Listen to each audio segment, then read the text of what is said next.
കഴിഞ്ഞ ക്ലാസ്സിൽ നമ്മൾ reactivity series and electro chemistry എന്ന പാഠഭാഗത്തിലെ റിയാക്ടിവിറ്റി സീരീസ് എന്താണെന്ന് നല്ലവണ്ണം നോക്കി. ഒന്ന് ആലോചിച്ച് നോക്കി, എന്തായിരുന്നു റിയാക്ടിവിറ്റി സീരീസ്? കുറേ മെറ്റലുകൾ ഇവിടെ ഉണ്ട്. ആ മെറ്റലുകൾ പല മീഡിയത്തിൽ എങ്ങനെയൊക്കെ എയർ, വാട്ടർ, ആസിഡ്, ഈ 3 മീഡിയത്തിലും എങ്ങനെയാണ് ഈ മെറ്റലുകളൊക്കെ റിയാക്ട് ചെയ്യുന്നത്, അതിൽ നിന്ന് കിട്ടിയ ഡാറ്റകളെ വെച്ചിട്ട് ചിലത് ഇതായിട്ട് നല്ല വളരെ വിഗറസ് റിയാക്ഷനാണ്, ചിലത് അവർ എന്ത് ചെയ്യില്ല മോഡറേറ്റ് റിയാക്ഷനേ ഉള്ളൂ, ചിലതിൽ റിയാക്ഷനേ ഇല്ല എന്നുള്ള കാര്യങ്ങളൊക്കെ നമ്മൾ പല കേസുകളിൽ, പൊട്ടാസ്യത്തിൻ്റെ കേസിൽ, സോഡിയത്തിൻ്റെ കേസിൽ, കാൽഷ്യത്തിൻ്റെ കേസിൽ, magnesium, zinc, iron, copper, silver, gold, കുറേ മെറ്റലുകളെ നമ്മളെടുത്ത് പഠിച്ച് അതിൽ നിന്ന് കിട്ടിയ ഡാറ്റകളെ അപഗ്രഥിച്ച് അതിൽ നിന്ന് കിട്ടിയ ഇൻഫറൻസുകളൊക്കെ നമ്മൾ മനസ്സിലാക്കിയിട്ടാണ് നമ്മൾ എന്ത് ചെയ്ത് ഓക്കെ നമുക്ക് റിയാക്ടിവിറ്റി കൂടിയ ആൾ ഇന്ന ആളാണ്, ഇവനെ വെച്ച് കമ്പയർ ചെയ്യുമ്പോൾ ഇവന് റിയാക്ടിവിറ്റി കുറവാണ് എന്നുള്ളൊരു ഡാറ്റ നമ്മൾ ഉണ്ടാക്കിയിട്ട് റിയാക്ടിവിറ്റി കുറയുന്ന ഓർഡറിൽ ആ മെറ്റലുകളെ നമ്മൾ എന്ത് ചെയ്തു, ഒന്ന് പ്ലേസ് ചെയ്തു. ഈ സീരീസിനെ ഞങ്ങൾ വിളിച്ച പേരായിരുന്നു എന്ത്? Reactivity series. ഇത് നോക്കിയിട്ട് നമുക്ക് പെട്ടെന്ന് പറയാൻ പറ്റും. എന്തൊക്കെ പറയാൻ പറ്റും?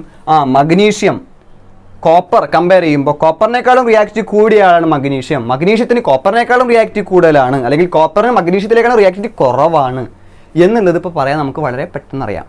ശരിയല്ലേ? പിന്നെ അതേപോലെ കോപ്പറും സിൽവറും നോക്കുമ്പോൾ സിൽവറിന് റിയാക്ടിവിറ്റി കുറവാണ്, കോപ്പറിന് സിൽവറിനേക്കാളും റിയാക്ടിവിറ്റി കൂടുതലാണെന്ന് പറയാറിയാം.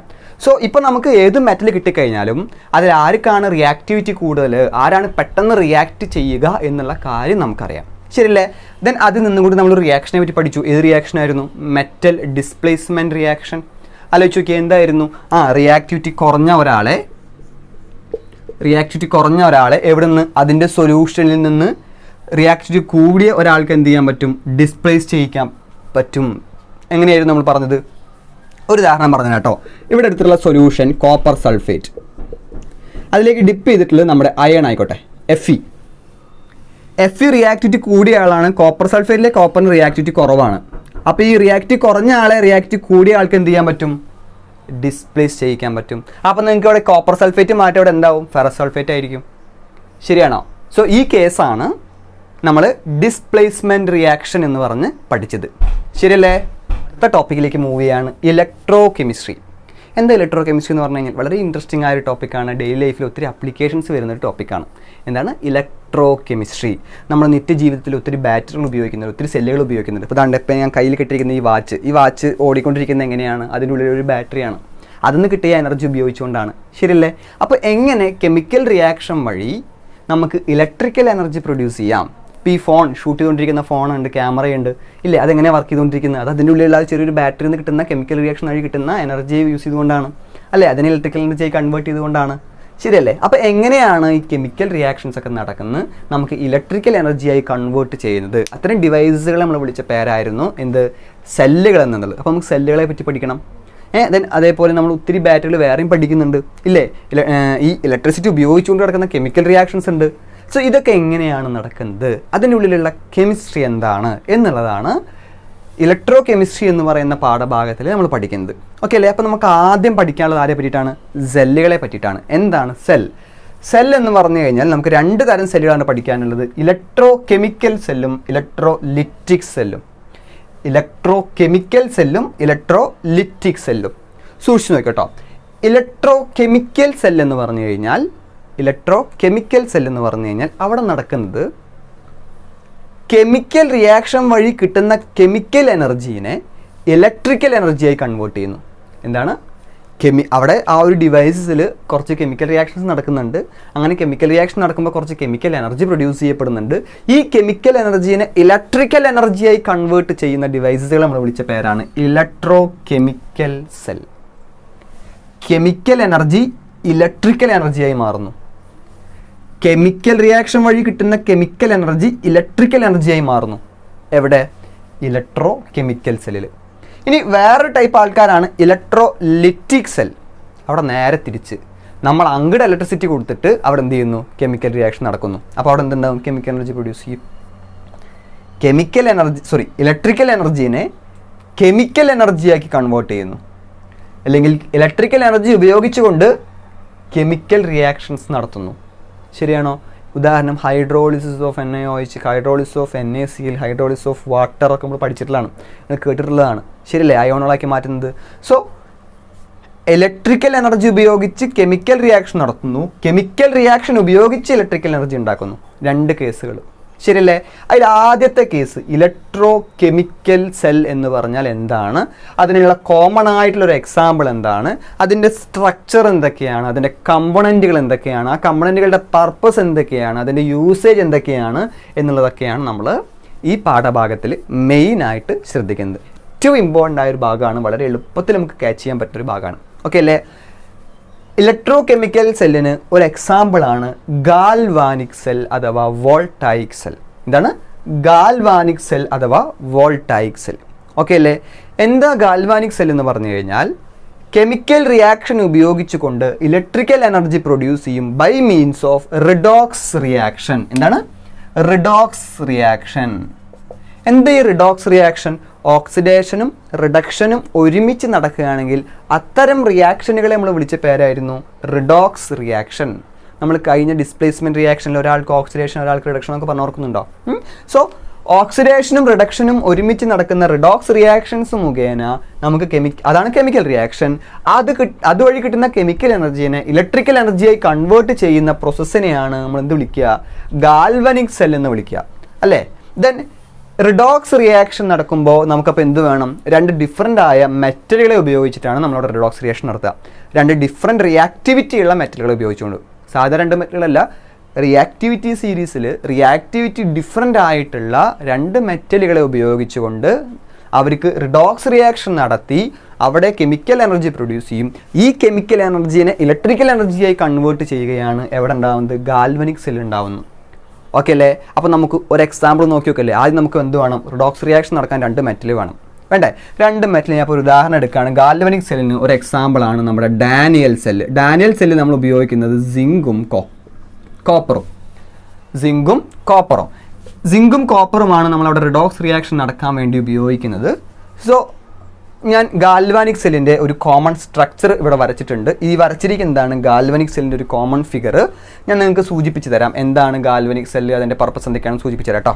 നോക്കിയോ, ഗാൽവാനിക് സെല്ലിനെ പഠിക്കാൻ എളുപ്പത്തിന് നമുക്ക് 2 പോർട്ടായിട്ട് ഡിവൈഡ് ചെയ്യാം. ആദ്യത്തെ ബീക്കർ ഒരു പോർട്ടും രണ്ടാമത്തെ ബീക്കർ സെക്കൻഡ് പാർട്ടും. ഓക്കെ അല്ലേ? ഈ പാർട്ടിനെ നമ്മൾ വിളിക്കുന്ന പേരാണ് anodic portion. Anodic portion. Then second പാർട്ടിന് നമ്മൾ വിളിക്കുന്ന പേരാണ് കാഥോഡിക് പോർഷൻ. ആനോഡിക് ഭാഗമുണ്ട്, കാഥോഡിൻ്റെ ഒരു ഭാഗമുണ്ട്. സോ നമുക്ക് അങ്ങനെ 2ആയിട്ട് വിഭജിക്കാം. ദെൻ ആനോഡിക് ഭാഗത്ത് നിങ്ങൾ ഉപയോഗിക്കേണ്ടത് 2 കോമൺ ആയിട്ടുള്ള ബീക്കറുകളാണ്. ഈ 2 ബീക്കറുകളിൽ എന്തോ ഒരു സൊല്യൂഷൻ എടുത്തിട്ടുണ്ട്.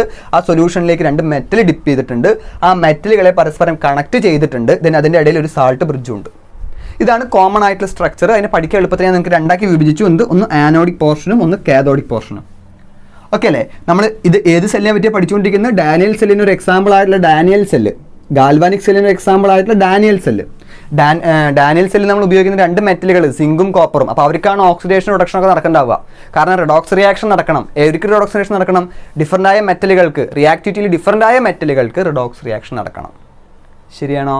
സോ ഈ 2 മെറ്റലുകളെ ഞാൻ എങ്ങനെയാണ് ആനോഡും കാഥോഡും ചൂസ് ചെയ്യുക? അതാണ് ഏറ്റവും ആദ്യത്തെ പരിപാടി. ആനോഡിക് പോർഷനായിട്ട് ആരെടുക്കണം, കാഥോഡിക് പോർഷനായിട്ട് ആരെടുക്കണം? ഒരു സെല്ല് കൺസ്ട്രക്ട് ചെയ്യുമ്പോൾ ഏറ്റവും ആദ്യം അറിഞ്ഞിരിക്കേണ്ട കാര്യം ഇതാണ്. ഓക്കെ അല്ലേ? എളുപ്പമാണ്. നോക്കിയോ, ഡിഫറൻ്റ് ആയ മെറ്റലുകളിൽ ആർക്കാണ് റിയാക്ടിവിറ്റി കൂടുതൽ? ഡിഫറൻ്റ് ആയ മെറ്റലുകളിൽ ആർക്കാണ് റിയാക്ടിവിറ്റി കൂടുതൽ? ആർക്കാണ്? നമ്മുടെ സിങ്കിനാണ്. ആർക്കാണ്? സിങ്കിനാണ്. റിയാക്ടിവിറ്റി കൂടിയ ആളെ ആയിരിക്കണം നിങ്ങൾ എപ്പോഴും ആനോഡായി ചൂസ് ചെയ്യേണ്ടത്. റിയാക്ടിവിറ്റി കൂടിയ ആളായിരിക്കണം നിങ്ങൾ എപ്പോഴും ആനോഡായി ചൂസ് ചെയ്യേണ്ടത്. ശരിയാണോ? ആനോഡായിട്ട് നമ്മൾ ആരെ എടുത്തിരിക്കുന്നത്? നമ്മുടെ കോപ്പറും സിങ്കും ഉള്ളതിലത്തെ സിങ്കിനെയാണ്. ദെൻ അപ്പോൾ റിയാക്ടിവിറ്റി കുറഞ്ഞ ആളെ ആയിരിക്കണം നിങ്ങൾ എന്തായിട്ട് ചൂസ് ചെയ്യേണ്ടത്? കാഥോഡായിട്ട് ചൂസ് ചെയ്യേണ്ടത്. അപ്പോൾ റിയാക്ടിവിറ്റി കുറഞ്ഞ ആളെ എന്തായിട്ട് ഉപയോഗിച്ചു? കാഥോഡായിട്ട് ഉപയോഗിച്ചു. അടുത്തത്, ഈ സൊല്യൂഷൻ എന്താണ്? എടുത്തിരിക്കുന്ന ഇലക്ട്രോഡ് ഏതാണോ, ഇവിടെ സിങ്കാണ്, കാഥോഡിൽ കോപ്പറാണ്. എടുത്തിരിക്കുന്ന ഇലക്ട്രോഡ് ഏതാണോ corresponding electrolyte, corresponding ionic solution. Zinc ആണെങ്കിൽ സിങ്ക് സൾഫേറ്റ്, കോപ്പർ ആണെങ്കിൽ കോപ്പർ സൾഫേറ്റ്. ഇനി വേറെ ഇപ്പോൾ നമ്മുടെ സിൽവർ ആണെങ്കിൽ സിൽവർ നൈട്രേറ്റ്, അയേൺ ആണെങ്കിൽ അയേൺ സൾഫേറ്റ്, FeSO4, മഗ്നീഷ്യം ആണെങ്കിൽ മഗ്നീഷ്യം സൾഫേറ്റ്. എടുത്തിരിക്കുന്ന മെറ്റൽ ഏതാണോ corresponding electrolyte, corresponding ionic solution. So ഇവിടെ നമ്മൾ സിങ്ക് ആണ്, സിങ്കിന് കറസ്പോണ്ടിങ് ആയിട്ട് ഞാൻ സിങ്ക് സൾഫേറ്റ്, കോപ്പറിന് കറസ്പോണ്ടിങ് ആയിട്ട് കോപ്പർ സൾഫേറ്റ്. ശരിയല്ലേ? എളുപ്പമല്ലേ? ദെൻ ഇതിന് രണ്ടിനെയും ഞാനൊരു വയർ ഉപയോഗിച്ചുകൊണ്ട് കണക്ട് ചെയ്തിട്ടുണ്ട്. അതിൻ്റെ ഒരു വോൾട്ട് മീറ്റർ കൂടി ഞാൻ കണക്ട് ചെയ്തിട്ടുണ്ട് അതിലേക്ക്. ദെൻ ഈ രണ്ട് ബീക്കറുകളെ ബന്ധിപ്പിച്ചുകൊണ്ട് ഒരു യു ഷേപ്പ്ഡ് ട്യൂബാണ്. എന്താ ഈ യു ഷേപ്പ്ഡ് ട്യൂബിലുള്ളതെന്നറിയോ? ഇതിൻ്റെ ഉള്ളിലുള്ളത്, ഇതിനെ വിളിക്കുന്ന പേരാണ് സാൾട്ട് ബ്രിഡ്ജ്. ഇതിൻ്റെ പർപ്പസ് എന്താണെന്നറിയോ? നമുക്കത് അതിൻ്റെ കെമിക്കൽ റിയാക്ഷൻ പറയുമ്പോൾ മനസ്സിലാവും നിങ്ങൾക്ക്. ഇതൊരു യു ഷേപ്പ്ഡ് ഗ്ലാസ് ട്യൂബാണ്. ഈ ഗ്ലാസ് ട്യൂബിൽ ജലാറ്റിനാണ് ഫില്ല് ചെയ്തിട്ടുള്ളത്. അഗർ സൊല്യൂഷൻസ് ഫില്ല് ചെയ്തിട്ടുണ്ടാകും, ജലാറ്റിൻ ഫില്ല് ചെയ്തിട്ടുണ്ടായിരിക്കാം. ഒപ്പം അതിലൊരു അയോണിക് സൊല്യൂഷൻ ഉണ്ടായിരിക്കും. ഉദാഹരണം KCl ഒക്കെ. KCl ഡിപ്പ് ചെയ്തിട്ടുള്ള അഗർ സൊല്യൂഷനോ ജലാറ്റിനോ ഫില്ല് ചെയ്തിട്ടുള്ള ഒരു യു ഷേപ്പ്ഡ് ഗ്ലാസ് ട്യൂബാണ് ഈ സാൾട്ട് ബ്രിഡ്ജ് എന്ന് പറയുന്നത്. ഓക്കെ അല്ലേ? നമുക്കതിൻ്റെ കെമിക്കൽ റിയാക്ഷൻ നടക്കുമ്പോൾ എനിക്ക് പറഞ്ഞുതരാം, അതിൻ്റെ പർപ്പസ് പറഞ്ഞുതരാം. ഓക്കെ അല്ലേ? അപ്പോൾ ഇത്രയേ ഉള്ളൂ. ഒരു ആനോഡിക് പോർഷൻ, ആനോഡിൽ റിയാക്ടിവിറ്റി കൂടിയ മെറ്റൽ അതിൻ്റെ സൊല്യൂഷൻ, കാഥോഡിക് പോർഷനിൽ റിയാക്ടിവിറ്റി കുറഞ്ഞ മെറ്റൽ അതിൻ്റെ സൊല്യൂഷൻ. രണ്ടിനെയും കണക്ട് ചെയ്തുകൊണ്ട് ഒരു സാൾട്ട് ബ്രിഡ്ജ്, ദെൻ ഈ രണ്ട് ഇലക്ട്രോഡുകളെ കണക്ട് ചെയ്തുകൊണ്ട് ഒരു വോൾട്ട് മീറ്റർ. ശരിയാണോ? ഉറപ്പല്ലേ? ഇനി നമുക്ക് ഇവിടെ നടക്കുന്ന റിയാക്ഷൻസിനെ പറ്റി പഠിച്ചു നോക്കാം. ആനോഡിൽ നടക്കുന്ന റിയാക്ഷനാണ് ഓക്സിഡേഷൻ, കാഥോഡിൽ നടക്കുന്ന റിയാക്ഷനാണ് റിഡക്ഷൻ. ആനോഡിൽ ഓക്സിഡേഷൻ നടക്കും, ആനോഡിൽ ആരാ ഉള്ളത്? സിങ്ക്. കാഥോഡിൽ റിഡക്ഷൻ നടക്കും, കാഥോഡിൽ ആരാ ഉള്ളത്? കോപ്പറിന് റിഡക്ഷനും സിങ്കിന് ഓക്സിഡേഷനും. നമുക്ക് ആ റിയാക്ഷൻ ഒന്ന് എഴുതി നോക്കാം. നോക്കിയോട്ടോ. സിങ്ക്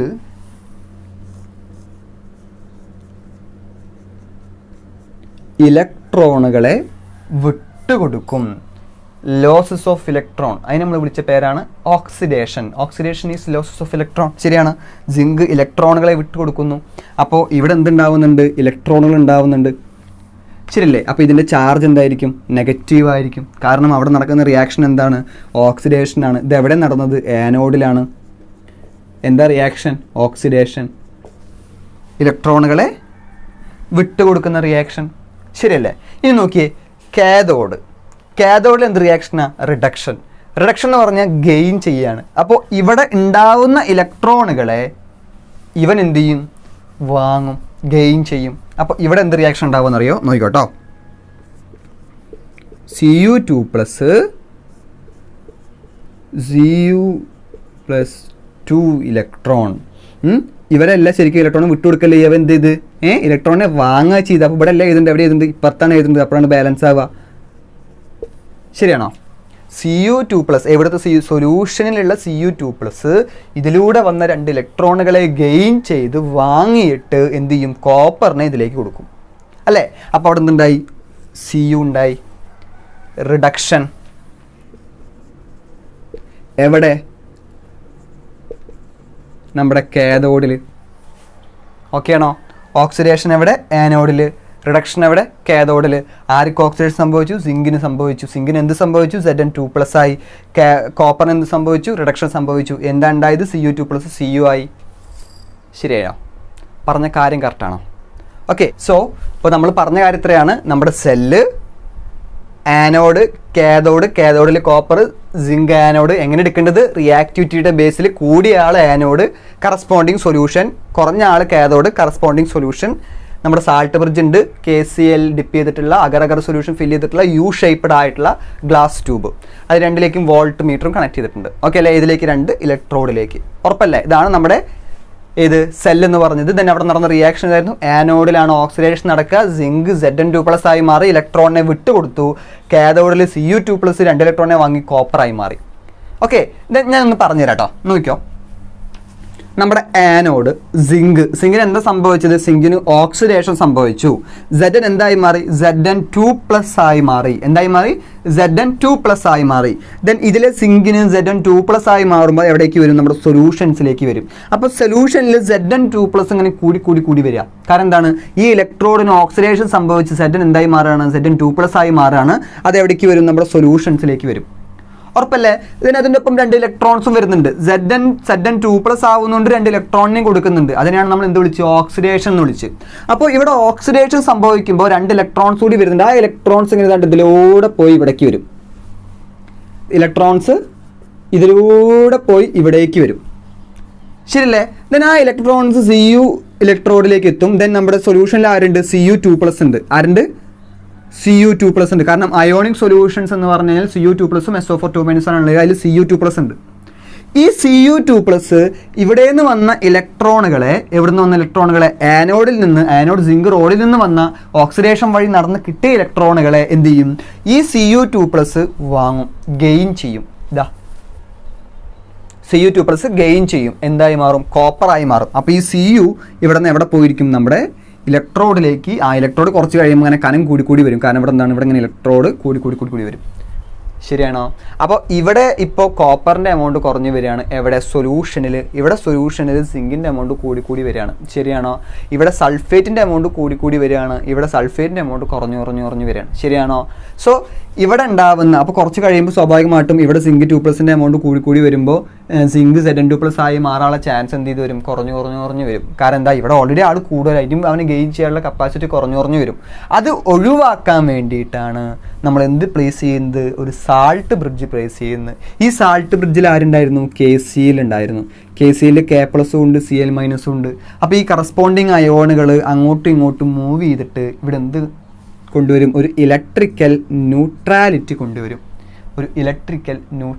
കൊണ്ടുവരും. ഓക്കെ ആണോ? ഇനി നമ്മൾ പഠിച്ചിട്ടുണ്ട് ഇലക്ട്രോണുകൾ ആനോഡിൽ നിന്നും കാഥോഡിലേക്ക് മൂവ് ചെയ്യുന്നു. ഇലക്ട്രോൺസിൻ്റെ ഫ്ലോനെ നമ്മൾ വിളിച്ച പേരാണ് കറണ്ട് എന്ന് പറയുന്നത്. ഓക്കെ ആണോ? ഇലക്ട്രോൺസിൻ്റെ ഫ്ലോനെ നമ്മൾ വിളിച്ച പേരാണ് കറണ്ട് എന്ന് പറഞ്ഞത്. സോ ഇലക്ട്രിസിറ്റി പ്രൊഡ്യൂസ് ചെയ്യുന്നത് എങ്ങനെയാണ്? ആനോഡിൽ നിന്നും കാഥോഡിലേക്ക് ഇലക്ട്രോൺസ് ഫ്ലോ ചെയ്യുന്നു. ശരിയാണോ? ഓക്കെ അല്ലേ? ആനോഡിൽ നിന്നും കാഥോഡിലേക്ക് ഇലക്ട്രോൺസ് ഫ്ലോ ചെയ്യും. ഈ ഇലക്ട്രോൺസ് എവിടെ ഉണ്ടാവുന്നത്? ആനോഡിൽ സിങ്കിന് Zn2+ ആയി മാറുമ്പോൾ ഉണ്ടാകുന്ന 2 ഇലക്ട്രോൺസ്. ആ ഇലക്ട്രോൺസ് ആണ് കാഥോഡിലേക്ക് പോകുന്നത്. ആ ഇലക്ട്രോൺസ് കാഥോഡിൽ വന്ന് എന്ത് റിയാക്ഷൻ നടന്നു? റിഡക്ഷൻ റിയാക്ഷൻ നടന്നു. ശരിയാണോ? ഓക്കെ ആണോ? അപ്പോൾ സെല്ലിൽ നടന്ന റിയാക്ഷൻ എന്താ? Zn2+ ആവുകയും ചെയ്തു, Cu2+ Cu ആവുകയും ചെയ്തു. ഇതാണ് അവിടെ നടന്ന ടോട്ടൽ റിയാക്ഷൻ. ശരിയല്ലേ? ഇങ്ങനെയാണ് ഇലക്ട്രിസിറ്റി പ്രൊഡ്യൂസ് ചെയ്യുന്നത്. എവിടെ? നമ്മുടെ ഗാൽവനിക് സെല്ലിൽ. ഓക്കെ ആണോ? ഓക്കെ. സോ ആനോഡിൽ നിന്നും കാഥോഡിലേക്ക് ഇലക്ട്രോൺസ് ഫ്ലോ ചെയ്യുന്നുണ്ട്. ആനോഡിൽ നിന്നും കാഥോഡിലേക്ക് ഇലക്ട്രോൺസ് ഫ്ലോ ചെയ്യുന്നുണ്ട്. ഓക്സിഡേഷൻ വഴി കിട്ടുന്ന ഇലക്ട്രോണുകളെ റിഡക്ഷൻ ഗെയിൻ ചെയ്യുന്നു. സോ ആനോഡിൽ നിന്നും കാഥോഡിലേക്ക് ഇലക്ട്രോൺസ് ഫ്ലോ ചെയ്യുന്നുണ്ട്. ഇലക്ട്രോണിൻ്റെ ഫ്ലോനെയാണ് നമ്മൾ എന്ത് വിളിച്ച്? കറണ്ട് എന്ന് വിളിച്ച്. ശരിയല്ലേ? പക്ഷേ നമ്മൾ കൺവീനിയൻ്റ് ആയിട്ട് നമ്മളെപ്പോഴും പറയുക എങ്ങനെ അറിയോ? പോസിറ്റീവ് ചാർജുകളുടെ ഫ്ലോനെയാണ് നമ്മൾ കറണ്ട് ഇലക്ട്രോണിൻ്റെ ഫ്ലോ ആയിട്ട് പഠിക്കുക കേട്ടോ. സോ അതുകൊണ്ട് ഇലക്ട്രോണിൻ്റെ ഫ്ലോൻ്റെ നേരെ ഓപ്പോസിറ്റാണ് ഇലക്ട്രിസിറ്റീൻ്റെ ഫ്ലോ. ഇലക്ട്രോണിൻ്റെ ഫ്ലോൻ്റെ നേരെ ഓപ്പോസിറ്റാണ് എന്തിൻ്റെ ഫ്ലോ? ഇലക്ട്രിസിറ്റിയുടെ ഫ്ലോ. നോക്കിക്കോട്ടോ. അപ്പോൾ ഡയറക്ഷൻ ഓഫ് ഇലക്ട്രിസിറ്റി ഞാൻ പറയുകയാണ്. ആനോഡിൽ നിന്നും കാഥോഡിലേക്ക് ഇലക്ട്രോൺസ് ഫ്ലോ ചെയ്യുന്നു. അതിൻ്റെ ഓപ്പോസിറ്റാണ് ഇലക്ട്രിസിറ്റിയുടെ ഡയറക്ഷൻ. അപ്പോൾ ഡയറക്ഷൻ ഏതാണ്? ഇതാ നമ്മുടെ കാഥോഡിൽ നിന്ന് ആനോഡിലേക്കാണ്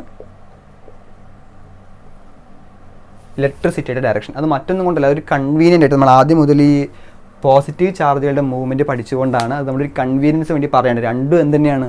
അർത്ഥം വെച്ച് ഒന്ന് തന്നെയാണ്. ഓക്കെ. ഇലക്ട്രോണിൻ്റെ ഫ്ലോൻ്റെ ഓപ്പോസിറ്റാണ് ഇലക്ട്രിസിറ്റിയുടെ ഡയറക്ഷൻ എന്നുള്ളത് ഒന്ന് ഓർത്ത് വെച്ചാൽ മാത്രം മതി. ഇലക്ട്രോണിൻ്റെ ഫ്ലോ നമുക്ക് എങ്ങനെ കണ്ടുപിടിക്കാം? അത് എളുപ്പമാണ്. എവിടെയാണ് ഓക്സിഡേഷൻ നടക്കുന്നത്? അവിടെയാണ് ഇലക്ട്രോൺസ് ഉണ്ടാകുന്നത്. എവിടെയാണ് റിഡക്ഷൻ നടക്കുന്നത്? അവിടെയാണ് ഗെയിൻ ചെയ്യുന്നത്. അപ്പോൾ കൊടുക്കുന്നു, ഇവിടേക്ക് വാങ്ങുന്നു. കൊടുക്കുന്ന ആളാണ് ഇങ്ങോട്ടാണ് വാങ്ങുന്നത്. ശരിയല്ലേ? അപ്പോൾ ഡയറക്ഷൻ എങ്ങോട്ടാണ്? ആനോഡിൽ നിന്ന് കാഥോഡിലേക്ക്. കറണ്ടിൻ്റെ ഡയറക്ഷൻ എങ്ങനെയാണ്? ഇതാ തിരിച്ച് ഇലക്ട്രിക് കറണ്ടിൻ്റെ ഡയറക്ഷൻ ഓർ ഇലക്ട്രിസിറ്റിയുടെ ഡയറക്ഷൻ. ഓക്കെ ആണോ? പറഞ്ഞ കാര്യം കറക്റ്റ് അല്ലേ? അപ്പോൾ ഒരു സെല്ല് കൺസ്ട്രക്ട് ചെയ്യുമ്പോൾ ശ്രദ്ധിക്കേണ്ട കാര്യം, ആരെ നിങ്ങൾ ആനോഡായി എടുക്കുന്നു, ആരെ നിങ്ങൾ കാഥോഡായി എടുക്കുന്നു, എങ്ങനെ മനസ്സിലാക്കി? ഏറ്റവും ആദ്യം അറിഞ്ഞിരിക്കേണ്ട കാര്യം, റിയാക്ടിവിറ്റി കൂടിയ ആൾ ആനോഡ്, കുറഞ്ഞ ആൾ കാഥോഡ്. കൂടിയ ആൾ ആനോഡ്, കുറഞ്ഞ ആൾ കാഥോഡ്. കറസ്പോണ്ടിങ് സൊല്യൂഷനിൽ ഡിപ്പ് ചെയ്യുന്നു. സാൾട്ട് ബ്രിഡ്ജ് കണക്ട് ചെയ്യുന്നു, 2 വയർ കണക്ട് ചെയ്ത് ഒരു വോൾട്ട് മീറ്റർ കണക്ട് ചെയ്യുന്നു. വോൾട്ട് മീറ്റർ അതിന് തമ്മിലുണ്ടാകുന്ന വോൾട്ടേജ് കണ്ടുപിടിക്കാൻ വേണ്ടിയിട്ടാട്ടോ, ഈ 2 ഇലക്ട്രോഡ് തമ്മിലുള്ള വോൾട്ടേജ് കണ്ടുപിടിക്കാൻ വേണ്ടിയിട്ടാണ്. ദെൻ കാരണം അവിടെ ഉണ്ടാവുന്നുണ്ടോയെന്ന് അറിയണ്ടേ, ഇലക്ട്രിസിറ്റി ഉണ്ടാവുന്നുണ്ടോയെന്ന് അറിയണ്ടേ, റിയാക്ഷൻ നടക്കുന്നുണ്ടോയെന്ന് അറിയണ്ടേ. ദെൻ അടുത്ത കേസ്, എന്ത് റിയാക്ഷൻ എവിടെ നടക്കുന്നു? ആനോഡിൽ നടക്കുന്ന റിയാക്ഷൻ ഓക്സിഡേഷൻ, കാഥോഡിൽ നടക്കുന്ന റിയാക്ഷൻ റിഡക്ഷൻ. ഓക്സിഡേഷനും റിഡക്ഷനും. ഓക്സിഡേഷൻ നടക്കുമ്പോൾ ഇലക്ട്രോണുകൾ വിട്ടുകൊടുക്കുന്നു, കാഥോഡിൽ റിഡക്ഷൻ നടക്കുമ്പോൾ ഇലക്ട്രോണുകളെ സ്വീകരിക്കുന്നു. ഓക്കെ ആണോ? ഇലക്ട്രോണിൻ്റെ പൊസിഷൻ നോക്കിയാൽ മതി, ഇത് അപ്പുറത്താണ്, ഇത് ഇവിടെയാണ്. ഓക്കെ അല്ലേ? ദെൻ ടോട്ടൽ റിയാക്ഷൻ പറയുമ്പോൾ ഒരാൾക്ക് ഓക്സിഡേഷൻ, ഒരാൾക്ക് റിഡക്ഷൻ. ഈ 2 റിയാക്ഷൻ വഴി നടക്കുന്ന ഇത്തരം റിയാക്ഷൻ നമ്മൾ വിളിച്ച പേരാണ് റിഡോക്സ് റിയാക്ഷൻ. അപ്പോൾ റിഡോക്സ് റിയാക്ഷൻ വഴി നമ്മൾ എന്ത് പ്രൊഡ്യൂസ് ചെയ്യാണ്? ഇലക്ട്രിസിറ്റി പ്രൊഡ്യൂസ് ചെയ്യാണ്. ശരിയാണോ? പറഞ്ഞ കാര്യം കറക്റ്റാണോ? ഇത്തരം സെല്ലുകളെ നമ്മൾ വിളിച്ച പേരാണ് ഗാൽവനിക് സെൽ. ഗാൽവനിക് സെല്ലിൽ സിങ്കും കോപ്പറും ഉപയോഗിക്കുകയാണെങ്കിൽ ഗാൽവനിക് സെല്ലിന് ഒരു എക്സാമ്പിളായി ആരാണ്? Daniel cell. ഇതേപോലെ ഒത്തിരി സെല്ലുകൾ നമുക്ക് കൺസ്ട്രക്ട് ചെയ്യാം. ഒരു കേസ് കൂടി നമുക്ക് നോക്കി നോക്കാം കേട്ടോ. ഇതേപോലെ ഒരു കേസ് കൂടി നമുക്ക് നോക്കി നോക്കാം. ഓക്കെ, നമുക്ക് അടുത്തൊരു സെല്ല് നമുക്ക് കൺസ്ട്രക്ട് ചെയ്ത് നോക്കാം, നമുക്ക് ഉണ്ടാക്കി നോക്കാം. ഒരു ഗാൽവനിക് സെല്ല് ഉണ്ടാക്കാൻ പോവുകയാണ് മഗ്നീഷ്യത്തിനെയും അയേണിനും ഉപയോഗിച്ചുകൊണ്ട്. പറ്റുമോ? പറ്റും. കാരണം എന്താണ്? രണ്ടുപേരും റിയാക്ടിവിറ്റിയിൽ ഡിഫറൻ്റ് ആയിട്ടുള്ള ആൾക്കാരാണ്. ശരിയല്ല? അപ്പോൾ റിയാക്ടിവിറ്റിയിൽ ഡിഫറൻ്റ് ആയിട്ടുള്ള 2 മെറ്റലുകളെ ഉപയോഗിച്ചുകൊണ്ട് ഞാൻ എന്ത് പ്രൊഡ്യൂസ് ചെയ്യാണ്? ഒരു ഇലക്ട്രിക് കറണ്ട് പ്രൊഡ്യൂസ് ചെയ്യാൻ പോവുകയാണ്. എന്ത് മുഖേന? ഒരു സെല്ല് കൺസ്ട്രക്ട് ചെയ്തിട്ട്. അപ്പോൾ സെല്ല് നമുക്ക് ആദ്യം ഉണ്ടാക്കണം. അപ്പോൾ നോക്കിയോ, ആദ്യത്തെ പരിപാടി 2 ബീക്കർ എടുക്കണം. വേണ്ടേ? 2 ബീക്കർ എടുത്തു. 2 ബീക്കറിൽ 2 ഇലക്ട്രോഡുകൾ ഡിപ്പ് ചെയ്ത് വെക്കണം. 2 ഇലക്ട്രോഡുകൾ ഡിപ്പ് ചെയ്ത് വെക്കണം. ആ ഇലക്ട്രോഡുകൾ കറസ്പോണ്ടിങ് ഇലക്ട്രോലൈറ്റിലാണ് ഡിപ്പ് ചെയ്യേണ്ടത്. കറസ്പോണ്ടിങ് ഇലക്ട്രോലൈറ്റിലാണ് ഡിപ്പ് ചെയ്ത് വെക്കേണ്ടത്. പിന്നെ ഈ 2 ഇലക്ട്രോലൈറ്റുകളെ കണക്ട് ചെയ്തുകൊണ്ട് ഒരു സാൾട്ട് ബ്രിഡ്ജ് വേണം. സാൾട്ട് ബ്രിഡ്ജ് വേണം. സാൾട്ട് ബ്രിഡ്ജ് എന്ന് പറഞ്ഞാൽ എന്താണ്? എന്തുകൊണ്ട് നമ്മൾ ഉണ്ടാക്കിയ സാൾട്ട് ബ്രിഡ്ജ്? KCl ഡിപ്പ് ചെയ്തിട്ടുള്ള അഗർ സൊല്യൂഷൻ ഫില്ല് ചെയ്തിട്ടുള്ള അല്ലെങ്കിൽ ജലാറ്റിൻ ഫില്ല് ചെയ്തിട്ടുള്ള ഒരു യു ഷേപ്പ്ഡ് ഗ്ലാസ് ട്യൂബ് നമ്മൾ വിളിച്ച പേരാണ് സാൾട്ട് ബ്രിഡ്ജ്. ദെൻ ഒരെണ്ണം ആനോഡായിരിക്കണം, ഒരെണ്ണം കാഥോഡായിരിക്കണം. ഈ ആനോഡിനെയും കാഥോഡിനെയും ഞാനൊരു വോൾട്ട് മീറ്ററായിട്ട് കണക്ട് ചെയ്തിട്ടുണ്ട്. ഇതാണ് നമ്മുടെ സെല്ലിൻ്റെ ബേസിക് ആയിട്ടുള്ള സ്ട്രക്ചർ, വോൾട്ട് മീറ്റർ. ഇതാണ് നമുക്ക് ആവശ്യമായ ഗാൽവനിക് മീറ്ററിന് വേണ്ടത്. ഇനി നമുക്ക് ഇതിലേക്ക് ആവശ്യമില്ല ആൾക്കാരൊക്കെ എടുക്കാം കേട്ടോ. ആനോഡായിട്ട് നമുക്ക് ആരെ എടുക്കാം? നമ്മുടെ കയ്യിലുള്ളത് ഏതൊക്കെ മെറ്റലാ? ഒന്ന് മഗ്നീഷ്യവും ഒന്ന് അയണും. നമ്മൾ എന്താ പഠിച്ചിട്ടുള്ളത്? ആനോഡായിട്ടും കാഥോഡായിട്ടും ആരെ ചൂസ് ചെയ്യാം? റിയാക്ടിവിറ്റി കൂടിയ ആളെ എന്തായിട്ട് ഉപയോഗിക്കാം? ആനോഡായിട്ട് ഉപയോഗിക്കാം. റിയാക്ടിവിറ്റി കൂടിയ ആളാരാണ്? മഗ്നീഷ്യമാണോ അയണാണോ? മഗ്നീഷ്യമാണ്. അപ്പോൾ മഗ്നീഷ്യത്തെ ഞാൻ എവിടെ പ്ലേസ് ചെയ്തു? ആനോഡായി ചൂസ് ചെയ്തു. അപ്പോൾ ഞാൻ ഇവിടെ എടുത്തിട്ടുള്ള റോഡ് ആരാണ്? മഗ്നീഷ്യമാണ്. അപ്പോൾ കാഥോഡ് ആരാണ്? നമ്മുടെ അയണാണ്. അപ്പോൾ ആനോഡും ആയി, കാഥോഡും ആയി. ഉറപ്പല്ലേ? ദെൻ അടുത്ത പരിപാടി, മഗ്നീഷ്യം കറസ്പോണ്ടിങ് ഇലക്ട്രോലൈറ്റ്. മഗ്നീഷ്യം ഏത് ഡിപ്പ് ചെയ്യാം? മഗ്നീഷ്യത്തിൻ്റെ കോമൺ ആയിട്ടുള്ള സൊല്യൂഷനാണ്, അയോണിക് സൊല്യൂഷനാണ് മഗ്നീഷ്യം സൾഫേറ്റ്. അയൺ എവിടെ പ്ലേസ് ചെയ്യാം? ഫെറസ് സൾഫേറ്റിൽ പ്ലേസ് ചെയ്യാം. മഗ്നീഷ്യം സൾഫേറ്റിൽ, അയൺ സൾഫേറ്റിൽ. Corresponding solution magnesium sulphate, iron sulphate. Okay ആണോ? ദെൻ ഇവിടെ എന്തുണ്ടാവും? നമ്മൾ പറയുന്നത് നിങ്ങൾക്ക് വോൾട്ട് മീറ്ററിൽ കുറച്ച് വോൾട്ടേജ് ഒക്കെ കാണാം. കാരണം ഇവിടെ ആനോഡിൽ നിന്നും കാഥോഡിലേക്കും ഇലക്ട്രോണുകൾ ഫ്ലോ ചെയ്യും. ഇലക്ട്രോണിൻ്റെ ഫ്ലോൻ്റെ നേരെ ഓപ്പോസിറ്റാണ് കറണ്ടിൻ്റെ ഫ്ലോ. കറണ്ട് ഇവിടെ നിന്ന് ഇങ്ങോട്ട് ഉണ്ടാവണം നിങ്ങൾക്കറിയാം അല്ലേ? നമുക്കിനി ഇവിടെ നടക്കുന്ന കെമിക്കൽ റിയാക്ഷൻ പഠിച്ചു നോക്കല്ലേ? എന്താ നമ്മൾ പറഞ്ഞത്? ആനോഡിൽ ഓക്സിഡേഷൻ സംഭവിക്കും. ആനോഡിൽ ആരാ ഉള്ളത്? നമ്മുടെ മഗ്നീഷ്യം. ആനോഡിൽ ഓക്സിഡേഷൻ സംഭവിക്കും. ആനോഡിൽ ആരാ ഉള്ളത്? മഗ്നീഷ്യം. അപ്പോൾ മഗ്നീഷ്യം എന്തുണ്ടാവും? Mg2+ ആയി മാറും. ഒപ്പം 2 ഇലക്ട്രോൺസിനെയും വിട്ടുകൊടുക്കും. Losses of electron is called oxidation, അല്ലെങ്കിൽ oxidation is losses of electron. ശരിയല്ലേ? സോ ഓക്സിഡേഷൻ നടക്കും ആർക്ക്? മഗ്നീഷ്യത്തിന്. സോ മഗ്നീഷ്യത്തിന് 2 ഇലക്ട്രോൺസിനെ വിട്ടുകൊടുക്കും. ആർക്ക് വിട്ടുകൊടുക്കും? കാഥോഡിലുള്ള അയണിന് വിട്ടുകൊടുക്കും. അപ്പോൾ കാഥോഡിൽ ആരാളുള്ളത്? അയണാണുള്ളത്. അവിടെ എന്ത് റിയാക്ഷൻ നടക്കും? റിഡക്ഷൻ സംഭവിക്കും. എന്താ റിഡക്ഷൻ? Gaining of electron. അപ്പോൾ ഇവിടെ നിന്ന് വന്ന ഇലക്ട്രോണുകളെ ആര് ഗെയിൻ ചെയ്യും? SO4 Fe ഗെയിൻ ചെയ്യും. Fe2+ ആ 2 ഇലക്ട്രോൺസിനെ വാങ്ങിയിട്ട് എന്തായി മാറും? Fe ആയി മാറും. ഇതാണ് റിഡക്ഷൻ നടക്കുന്നത്, റിഡക്ഷൻ സ്റ്റേജ്. ഇതാണ് ഓക്സിഡേഷൻ സ്റ്റേജ്. ഇങ്ങനെ അയോണിക് സ്റ്റേറ്റുകൾ നിങ്ങൾക്ക് എഴുതാൻ അറിഞ്ഞിരിക്കണം. ഇനി രണ്ടിൻ്റെയും കോമൺ ഇക്വേഷൻ നമുക്ക് എങ്ങനെ എഴുതാം? ആ സെല്ലിൽ മൊത്തം റിയാക്ഷൻ ഈ സൈഡിലുള്ള ആൾക്കാർക്ക് ഈ സൈഡ് എഴുതാം, അപ്പുറത്തുള്ള ആൾക്കാർക്ക് അപ്പുറത്തും എഴുതാം. ഇപ്പുറത്ത് ആർക്കുണ്ട്? ഇവിടെ ഒരു മഗ്നീഷ്യം ഉണ്ട്. ഇപ്പുറത്ത് ആർക്കുണ്ട്? ഒരു Fe2+ ഉണ്ട്, ഒരു 2 ഇലക്ട്രോണും ഉണ്ട്. ദെൻ നേരെ ഇട്ട് കൊടുത്തു. അപ്പുറത്തുള്ള ആർക്കാ? ഒരു Mg ഉണ്ട്, ദെൻ ഒരു Mg അല്ല Mg2+ ആണ്. ദെൻ ഒരു Fe ഉണ്ട്, ദെൻ ഇവിടെ ഒരു 2 ഇലക്ട്രോണും ഉണ്ട്. 2 ഇലക്ട്രോൺ 2 ഇല്ല. അപ്പോൾ Mg + Fe2+ gives Mg2+ Fe. എളുപ്പമാണോ പറഞ്ഞ കാര്യം? ആർക്കാ ഓക്സൈഡ് സംഭവിച്ച്? കണ്ണും പൂട്ടി പറഞ്ഞ മഗ്നീഷ്യത്തിനാണ്. ആർക്കാ റിഡക്ഷൻ സംഭവിച്ച്? അയണിനാണ്. ആര് നിങ്ങൾ ആനോഡായി ചൂസ് ചെയ്ത്? മഗ്നീഷ്യത്തിനെയാണ്. ആര് നിങ്ങൾ കാഥോഡായി ചൂസ് ചെയ്ത്? അയണിനെയാണ്. ഏതാ നിങ്ങൾ ഇലക്ട്രോലൈറ്റ് എടുത്ത്? മഗ്നീഷ്യത്തിന്. മഗ്നീഷ്യം സൾഫേറ്റ് ആണ്. അയൺ സൾഫേറ്റ് ആണ്.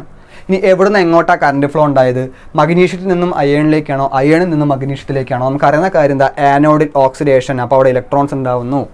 കാഥോഡിൽ ഇലക്ട്രോണുകളെ ഗെയിൻ ചെയ്യുന്നു, ഇലക്ട്രോണുകളെ വാങ്ങുന്നു. പോസിറ്റീവായ ആൾക്കാരാണ് ഇലക്ട്രോണുകളെ വാങ്ങിക്കൊണ്ടിരിക്കുക. അപ്പോൾ ഇവിടെ നിന്നും ഇങ്ങോട്ടാണ് ഇലക്ട്രോണിൻ്റെ ഫ്ലോ ഉള്ളത്. ഇലക്ട്രോണിൻ്റെ ഫ്ലോ ഇവിടെ നിന്നും ഇങ്ങോട്ടാണ്. അപ്പോൾ കറണ്ടിൻ്റെ ഫ്ലോ എങ്ങനെയാണ്? ഇവിടെ നിന്ന് ഇങ്ങോട്ടാണ്. ഇലക്ട്രോണിൻ്റെ ഫ്ലോയുടെ നേരെ ഓപ്പോസിറ്റാണ് ഇലക്ട്രിസിറ്റിയുടെ ഫ്ലോ എന്നാണ് നമ്മൾ പഠിച്ചത്. ഓക്കെ അല്ലേ? അപ്പോൾ കറണ്ടിൻ്റെ ഫ്ലോ ഇവിടെ നിന്ന് ഇങ്ങോട്ടാണ്. ഇലക്ട്രോണിൻ്റെ ഫ്ലോ ആനോഡിൽ നിന്ന് കാഥോഡിലേക്കാണ്. ആനോഡിൽ നിന്ന് കാഥോഡ് എന്ന് പറയുമ്പോൾ മഗ്നീഷ്യത്തിൽ നിന്ന് അയണിലേക്ക്. പറഞ്ഞ കാര്യം കറക്റ്റാണോ? എളുപ്പമല്ല. ഇപ്പോൾ ഒരു സെല്ല് കൺസ്ട്രക്ട് ചെയ്യുക എന്ന് പറഞ്ഞു കഴിഞ്ഞാൽ എന്താ അറിഞ്ഞിരിക്കേണ്ടത്? 2 ഇലക്ട്രോഡ് വേണം. എന്ത് ഇലക്ട്രോഡ് നമ്മൾ ചൂസ് ചെയ്യുക? 2 മെറ്റൽ ഇലക്ട്രോഡുകൾ. എന്താ മെറ്റലിൻ്റെ പ്രത്യേകത? റിയാക്ടിവിറ്റിയിൽ ഡിഫറൻറ്റ് ഉണ്ടായിരിക്കണം. കൂടിയ ആൾ ആനോഡ്, കുറഞ്ഞ ആൾ കാഥോഡ്. ഉറപ്പാണോ? ശരിയല്ല? സോ നമ്മൾ ഇത്ര നേരം പഠിച്ചത് ഇലക്ട്രോ കെമിക്കൽ സെല്ലുകളെ പറ്റിയിട്ടാണ്. നമുക്കൊന്ന് നോക്കി നോക്കാം, അതിൻ്റെ ഫീച്ചേഴ്സ് ഒന്ന് നോക്കി നോക്കാം. ഇലക്ട്രോ കെമിക്കൽ സെല്ലിൻ്റെ ഒരു എക്സാമ്പിൾ ആയിരുന്നു ഗാൽവനിക് സെല്ല്. ഗാൽവനിക് സെല്ലിൻ്റെ ഒരു എക്സാമ്പിൾ നമ്മൾ നോക്കിയതാണ് സിങ്ക്, കോപ്പർ. അതിന് നമ്മൾ വിളിച്ച പേരാണ് ഡാനിയൽ സെൽ എന്ന് പറഞ്ഞത്. ഇതിന് അതേപോലെ നമ്മൾ വേറൊരു കേസ് നോക്കി, ഏതായിരുന്നു? മഗ്നീഷ്യവും അയേണും വരുന്ന കേസിൽ. ഇതോ നമുക്കതിൻ്റെ ഫീച്ചേഴ്സ് കോമൺലി ഒന്ന് പറഞ്ഞു വയ്ക്കാം. ഒന്ന്, ഇലക്ട്രോ കെമിക്കൽ സെൽ എന്ന് പറഞ്ഞു കഴിഞ്ഞാൽ കെമിക്കൽ എനർജി എന്തായി മാറി? ഇലക്ട്രിക്കൽ എനർജിയായി മാറി. ഉറപ്പല്ലേ?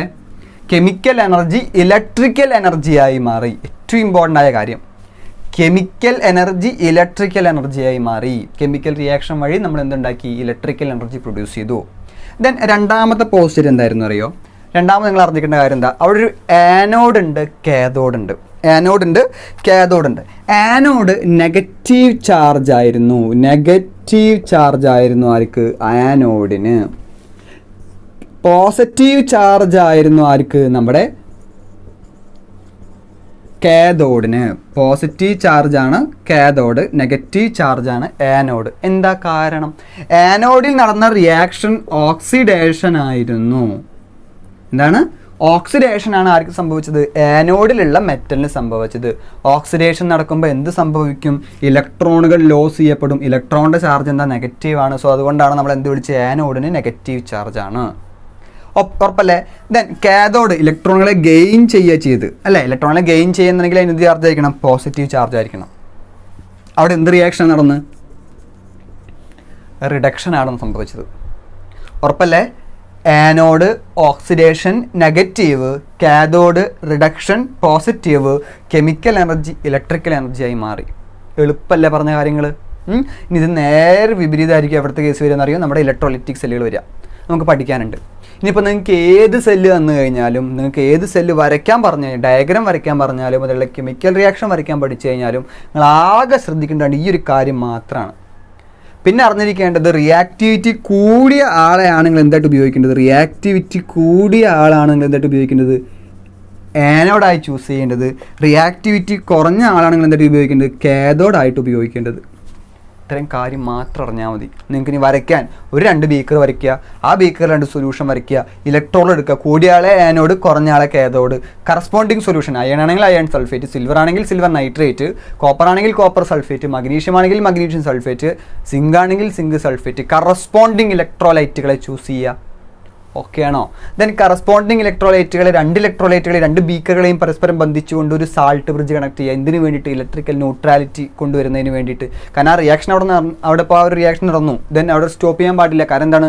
നമുക്കതൊരു ലോങ് പീരീഡിലേക്ക് ഉപയോഗിക്കുന്ന ആൾക്കാരാണ്, അല്ലെങ്കിൽ ഷോർട്ട് ടൈമിലേക്ക് ഉപയോഗിക്കുന്ന ആൾക്കാരല്ല, അതുപോലെ തുടർന്നേ ഉപയോഗിച്ചുകൊണ്ടിരിക്കുന്ന ആൾക്കാരാണ്. അപ്പോൾ അതിനുവേണ്ടി നമ്മൾ ഇലക്ട്രിക്കൽ ന്യൂട്രാലിറ്റി എന്ത് ചെയ്യുന്നത്? കൊണ്ടുവരുന്നത്. ഓക്കെ, സോ നമുക്കവിടെ സാൾട്ട് ബ്രിഡ്ജുകൾ കണക്ട് ചെയ്ത് വെക്കണം. എന്താ salt bridge? For electrical neutrality. ആരാളുള്ളത്? ഒരു യു ഷേപ്ഡ് ട്യൂബാണ്. ആ ട്യൂബിൽ അഗർ സൊല്യൂഷൻ ആയിരിക്കാം, ജലാറ്റിൻ സൊല്യൂഷൻ ആയിരിക്കാം, എന്തിൽ ഡിപ്പ് ചെയ്തിട്ടുണ്ടായിരിക്കണം? ഒരു അയോണിക് സൊല്യൂഷനിൽ. എന്താ അയോണിക് സൊല്യൂഷൻ്റെ പ്രത്യേകത എന്നറിയോ? KCl പോലെയുള്ള സൊല്യൂഷൻ്റെ പ്രത്യേകത അതിൽ 2 അയോണുകൾക്കും ഈക്വൽ മൊബിലിറ്റി ആയിരിക്കണം. ആ ടേം ഇപ്പോൾ നിങ്ങൾ പഠിക്കുന്നില്ല, പക്ഷെ ഒന്ന് അറിഞ്ഞിരിക്കാമെന്ന് മാത്രം. K+ഉം Cl- ഈക്വൽ വലിപ്പമുള്ള അയോണുകളാണ്. അപ്പോൾ രണ്ടുപേരും ഒരേപോലെയാണ് അങ്ങോട്ട് ഇങ്ങോട്ട് മൂവ് ചെയ്യുക. അത്ര മാത്രം അറിഞ്ഞാൽ മതി. ഓക്കെ, അത്തരം അയോണുകളിൽ ഡിപ്പ് ചെയ്തിട്ടുള്ള, അത്തരം അയോണിക് സൊല്യൂഷനിൽ ഡിപ്പ് ചെയ്തിട്ടുള്ളതാണ് നമ്മുടെ സാൾട്ട് ബ്രിഡ്ജ്. ഓക്കെ ആണോ പറഞ്ഞ കാര്യം? കെമിക്കൽ എനർജി, ഇലക്ട്രിക്കൽ എനർജി ആവുന്നു. ആനോഡ് ഉണ്ട്, കാഥോഡ് ഉണ്ട്. ആനോഡായിട്ട് നെഗറ്റീവ്, കാഥോഡായിട്ട് പോസിറ്റീവ്. ആനോഡിൽ നടക്കുന്ന റിയാക്ഷൻ ഓക്സിഡേഷൻ, കാഥോഡിൽ നടക്കുന്ന റിയാക്ഷൻ റിഡക്ഷൻ. റിയാക്റ്റ് കൂടിയ ആളാണ് ആനോഡ്, റിയാക്റ്റ് കുറഞ്ഞ ആളാണ് കാഥോഡ്. ഇത്രയായി കഴിഞ്ഞാൽ നമ്മുടെ ഇലക്ട്രോ കെമിക്കൽ സെല്ല് കംപ്ലീറ്റ് ആയി. ഇപ്പോൾ നിങ്ങൾക്ക് ഏത് സെല്ല് വന്നു കഴിഞ്ഞാൽ നിങ്ങൾക്ക് വരയ്ക്കാൻ പറ്റുമെന്ന് വിചാരിക്കുന്നു. നിങ്ങൾ എന്ത് ചെയ്യുക? വീട്ടിൽ പോയിട്ട് നെക്സ്റ്റ് ക്ലാസ്സിൽ നിങ്ങൾ എന്ത് ചെയ്യുക? ഇപ്പോൾ സിൽവറും കോപ്പറും ഒന്ന് വരച്ച് നോക്കുക. ആ സെല്ലിൽ ആരാണ് ആനോഡ്, ആരാണ് കാഥോഡ് ഒന്ന് വരച്ച് നോക്കാം. പിന്നെ അതേപോലെ വേറൊരു കേസ് നോക്കുക, അലുമിനിയവും കോപ്പറും. അതേപോലെ മഗ്നീഷ്യവും സിങ്കും. പിന്നെ അതേപോലെ നമുക്കിങ്ങനെ ഇഷ്ടംപോലെ നിങ്ങൾ ഏതെങ്കിലും 2 മെറ്റൽ ഉപയോഗിച്ച് നിങ്ങൾ ഒരു സെല്ല് കൺസിഡർ ചെയ്ത് നോക്കുക. അതിന് എവിടുന്ന് ആരാണ് ആനോഡ്, ആരാണ് കാഥോഡ്, ആർക്ക് എന്ത് റിയാക്ഷൻ നടന്നു, ആ റിയാക്ഷൻ എങ്ങനെ നമുക്ക് എഴുതാം, അതിൻ്റെ അയോണിക് ഫോം നമുക്ക് എങ്ങനെ എഴുതാം, അതിൻ്റെ സെൽ സ്ട്രക്ചർ നമുക്ക് എങ്ങനെ എഴുതാം എന്നുള്ളതൊക്കെ നിങ്ങൾ എന്ത് ചെയ്ത് നോക്കുക? ഒന്ന് നോക്കി നോക്കുക. ഓക്കെ അല്ലേ? പറഞ്ഞ കാര്യം കറക്റ്റ് ആണെന്ന് വിചാരിക്കുന്നു. Electro chemical cell. ഓക്കെ, അപ്പോൾ അടുത്ത ക്ലാസ്സിൽ നമുക്ക് എന്ത് ചെയ്യാം? ഇലക്ട്രോലിറ്റിക് സെല്ലുകളെ പറ്റിയും ഇലക്ട്രോ പ്ലേറ്റിങ്ങും വളരെ എളുപ്പമുള്ള ചാപ്റ്ററാണ്. ഓക്കെ, നമുക്ക് നോക്കാം. അപ്പോൾ ബൈ.